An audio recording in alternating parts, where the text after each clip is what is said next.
ആലപ്പുഴയിലെ ജി സുധാകരന്റെ രാഷ്ട്രീയത്തിൽ നിന്നുള്ള അതായത് CPM-ൽ നിന്നുള്ള മാറ്റം അദ്ദേഹം അമ്പലപ്പുഴയിൽ സ്വതന്ത്രനായി മത്സരിക്കുമെന്ന ഇന്നലത്തെ പ്രഖ്യാപനം അതിന്റെ തുടർ ചർച്ചകൾ സജീവമാണ്. സുധാകരൻ ഉയർത്തിയ വെല്ലുവിളി പ്രതിരോധിക്കാൻ ഉള്ള തയ്യാറെടുപ്പിൽ ആണ് CPIM. ഇന്നലെ ആലപ്പുഴ ജില്ലാ കമ്മിറ്റി കീഴിൽ ഉള്ള മുഴുവൻ ഏരിയ കമ്മിറ്റികളും വിളിച്ചു ചേർത്ത് സാഹചര്യം വിശദീകരിച്ചിരുന്നു. ജില്ലയിലെ ലോക്കൽ കമ്മിറ്റികളുടെ യോഗം ചേരുന്നുണ്ട്.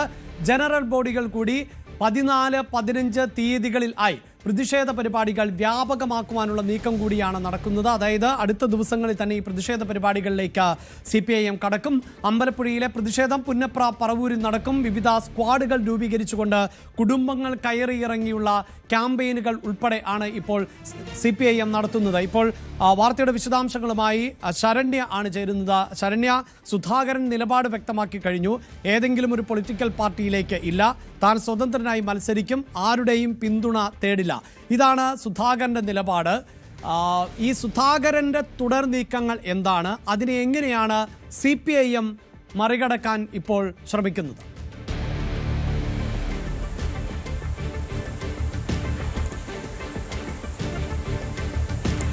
ഇത്തരം സംഭവ വികാസങ്ങളെയൊക്കെ കൃത്യമായ സംഘടനാ കെട്ടുപാടുകളിലൂടെ തന്നെ അത് മറികടക്കാനുള്ള സംഘടനാ സംവിധാനം CPM-നുണ്ട്. ആ രീതിയിൽ തന്നെ അവർ അത് പോകുന്നു എന്നുള്ളതാണ്.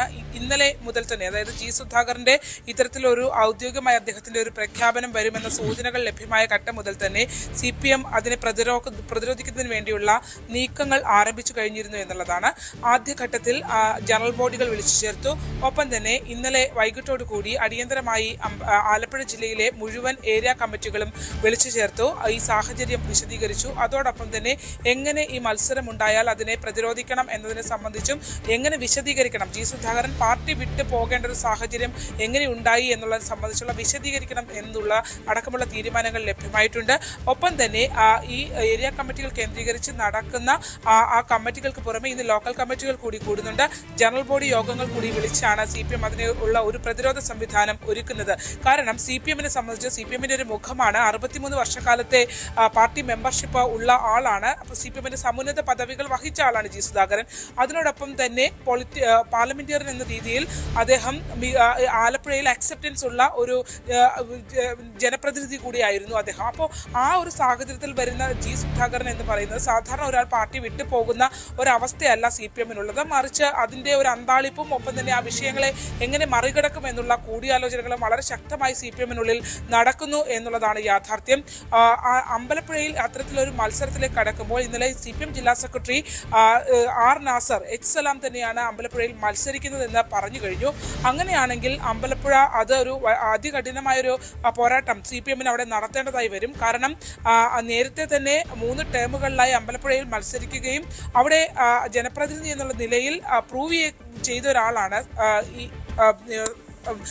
ചെയ്ത ആളാണ് ജി സുധാകരൻ. അതിനോടൊപ്പം തന്നെ സലാമും പൂർത്തീകരിച്ചിട്ടുണ്ട്. അതുകൊണ്ട് തന്നെ ഇവർ രണ്ടുപേരും അത്തരത്തിലൊരു മത്സരത്തിലേക്ക് ഇറങ്ങുമ്പോൾ ആർക്ക് മുൻതൂക്കം എന്ന് പ്രവചിക്കാൻ കഴിയാത്ത രീതിയിലേക്ക് കാര്യങ്ങൾ പോകുമെന്നുള്ളത് യാഥാർത്ഥ്യമാണ്. അതാണ് ഒരു ഗ്രൗണ്ട് ലെവൽ റിയാലിറ്റി. അങ്ങനെ വരികയാണെങ്കിൽ തീർച്ചയായും അത് ആ ഒരു വീഴ്ച അംഗീകരിക്കാനോ അല്ലെങ്കിൽ അത് ഉൾക്കൊള്ളാനുള്ള ഒരു അവസ്ഥയിലേക്ക് ആലപ്പുഴയിലെ CPM-ന് പോകാൻ കഴിയില്ല.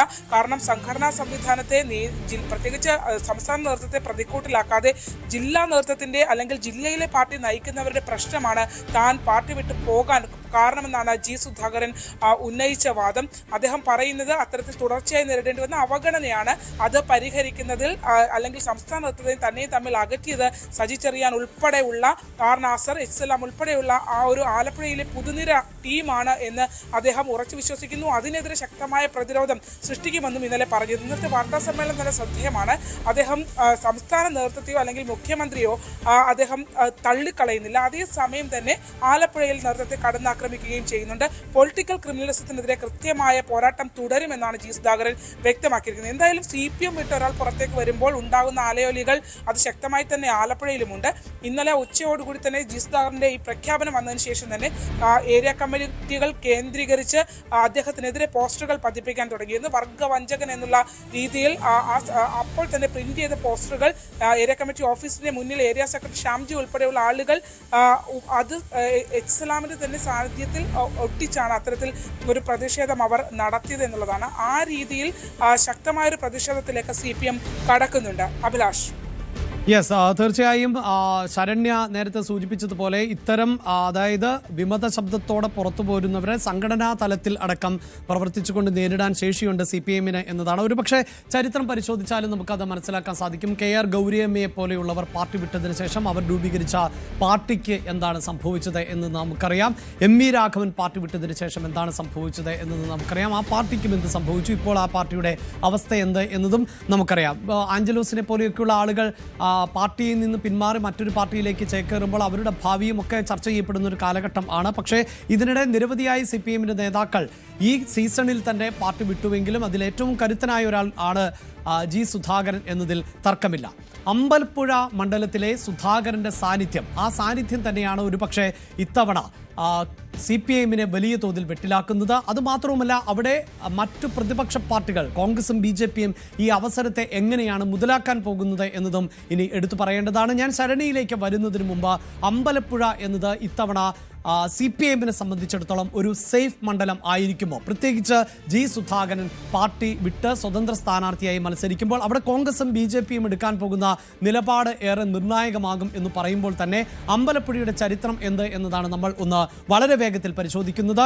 നേരത്തെ ശരണ്യ സൂചിപ്പിച്ചു കഴിഞ്ഞു, 2006 ആയിരുന്നു അമ്പലപ്പുഴയിൽ നിന്ന് ജനപ്രതിനിധി എന്ന നിലയിൽ G. സുധാകരൻ തെരഞ്ഞെടുക്കപ്പെട്ടത്. അത് പിന്നീട് ഒരു വിജയ തുടർച്ചയാണ് നമുക്ക് സുധാകരന്റെ ഭാഗത്ത് നിന്ന് കാണാൻ സാധിച്ചത്. സുഗതനെയും ലിജുവിനെയും ഒക്കെ പരാജയപ്പെടുത്തി ഒരു ജൈത്രയാത്ര തുടരുകയായിരുന്നു അവിടെ സുധാകരനെങ്കിൽ പിന്നീട് ടേം വ്യവസ്ഥയുടെ അടിസ്ഥാനത്തിലാണ് സുധാകരന് മാറി അവിടെ സലാമിന് സീറ്റ് ലഭിക്കുന്ന രാഷ്ട്രീയ സാഹചര്യം ഉടലെടുത്തത്.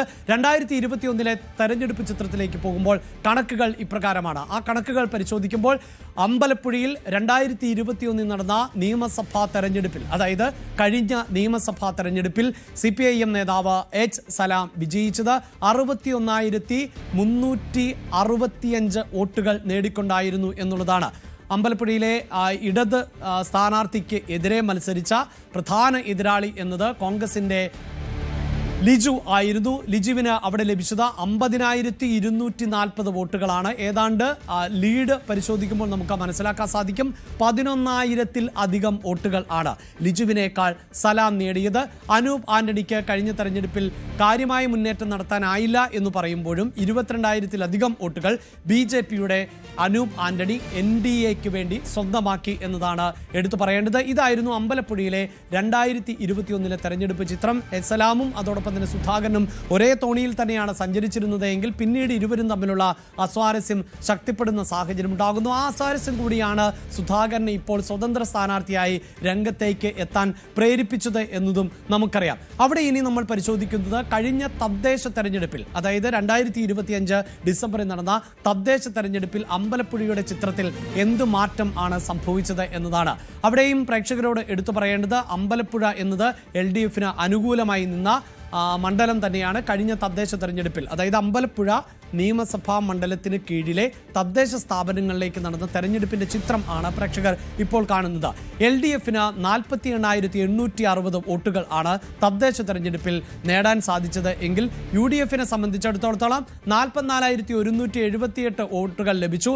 NDAയുടെ വോട്ടുകൾ എന്നത് 28,000 ആയി ഉയരുകയും ചെയ്തു. അപ്പോഴും എടുത്തു പറയേണ്ടത് LDF-ന് തന്നെയാണ് ലീഡ് എന്നത് മാത്രവുമല്ല 4,682 വോട്ടുകളുടെ ലീഡാണുള്ളത്. അപ്പോൾ ഈ തദ്ദേശ തെരഞ്ഞെടുപ്പ് പൂർത്തിയാകുമ്പോഴും നിലവിൽ LDF-ന് തന്നെയാണ് അമ്പലപ്പുഴയിൽ ലീഡ് ഉണ്ടായിട്ടുള്ളത് എന്നതാണ് എടുത്തു പറയേണ്ടത്. ഇതാണ് ഇപ്പോഴത്തെ രാഷ്ട്രീയ സാഹചര്യം എന്നതാണ് എടുത്തു പറയേണ്ടത്. അതായത് ആലപ്പുഴയെ സംബന്ധിച്ചിടത്തോളം ഈ രാഷ്ട്രീയ സാഹചര്യത്തെ എങ്ങനെയായിരിക്കും UDF-ഉം അതോടൊപ്പം തന്നെ BJP-യും ഇനി പ്രയോജനപ്പെടുത്താൻ പോകുന്നത്? പ്രത്യേകിച്ച് കഴിഞ്ഞ ദിവസം തന്നെ മുതിർന്ന നേതാവ്, ആലപ്പുഴയിൽ നിന്ന് തന്നെയുള്ള മുൻ പ്രതിപക്ഷ നേതാവ് രമേശ് ചെന്നിത്തലയുടെ ഭാഗത്ത് നിന്നുണ്ടായ പ്രതികരണം സുധാകരനെ പോലെ ഒരാൾ നിയമസഭയിൽ വേണം എന്നാണ്. അതായത് സുധാകരൻ വിജയിക്കണം. അങ്ങനെ വിജയിക്കുന്നുവെങ്കിൽ തീർച്ചയായും അത് എതിരാളികളെ പരാജയപ്പെടുത്തി വിജയിക്കുക എന്ന് പറയുമ്പോൾ ഒരു UDF സ്ഥാനാർത്ഥി ഉണ്ട് എങ്കിൽ ആ സ്ഥാനാർത്ഥിയെ തോൽപ്പിക്കണമെന്നല്ലല്ലോ. അപ്പോൾ UDF-ന് സ്ഥാനാർത്ഥി ഉണ്ടാകുമോ? ലിജുവിനെ ആലപ്പുഴയിൽ ഒരിക്കൽ കൂടി മത്സരിപ്പിക്കാൻ തയ്യാറെടുക്കുമോ? എന്ത് രാഷ്ട്രീയ തന്ത്രം ആയിരിക്കും അവിടെ സുധാകരന് വേണ്ടി അനുകൂലമാകുന്ന തരത്തിൽ UDF തെരഞ്ഞെടുക്കുക? അതിനപ്പുറത്ത് സുധാകരന് പ്രതികൂലമാകുന്ന ഒരു നിലപാടിലേക്ക് പോകുമോ? അതൊക്കെയാണ് ഇനി വരും ദിവസങ്ങളിൽ വലിയ ചർച്ചയാകുന്ന ഒന്ന്. കൂടുതൽ വാർത്തകൾക്ക് News 18 Keralam YouTube channel subscribe ചെയ്യുക.